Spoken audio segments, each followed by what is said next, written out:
સૌરાષ્ટ્ર પ્રાણી કલ્યાણ મંડળ દ્વારા નિઃશુલ્ક રસીકરણ કેમ્પ હાથ ધરવામાં આવ્યું હતું, જેમાં ઘણી ગંભીર બીમારીઓ પશુમાંથી મનુષ્યમાં ફેલાય છે.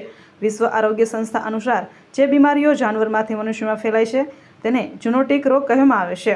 આ બીમારીઓ વિશે જાગૃતતા વધારવા માટે દર વર્ષે 6 જુલાઈએ વર્લ્ડ ઝૂનોસિસ ડે મનાવવામાં આવે છે, જે અંતર્ગત રાજકોટમાં પણ આ દિવસની ઉજવણી કરવામાં આવી હતી. સૌરાષ્ટ્ર પ્રાણી કલ્યાણ મંડળ દ્વારા નિઃશુલ્ક રસીકરણ કેમ્પ હાથ ધરવામાં આવ્યું હતું.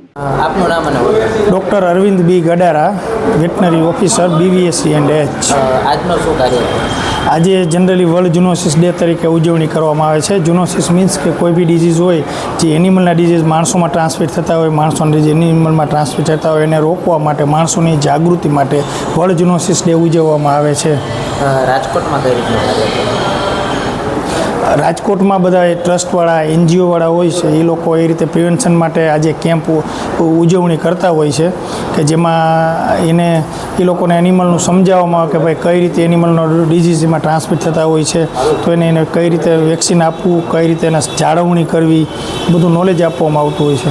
ખાસ કરીને હડકવાના કારણે ઘણા વખત રોગ થતા હોય છે. એટલે મેજોરિટી હડકવાના કારણે જે રોગ હડકવા જ થતો હોય છે ને, દાખલા તરીકે કોઈ ડોગ બાઇટ કરતું હોય તો એનો જે ડિઝીઝ રોકવા માટે જ આજે એને પ્રિવેન્શન માટે વેક્સિન આપવામાં આવે છે.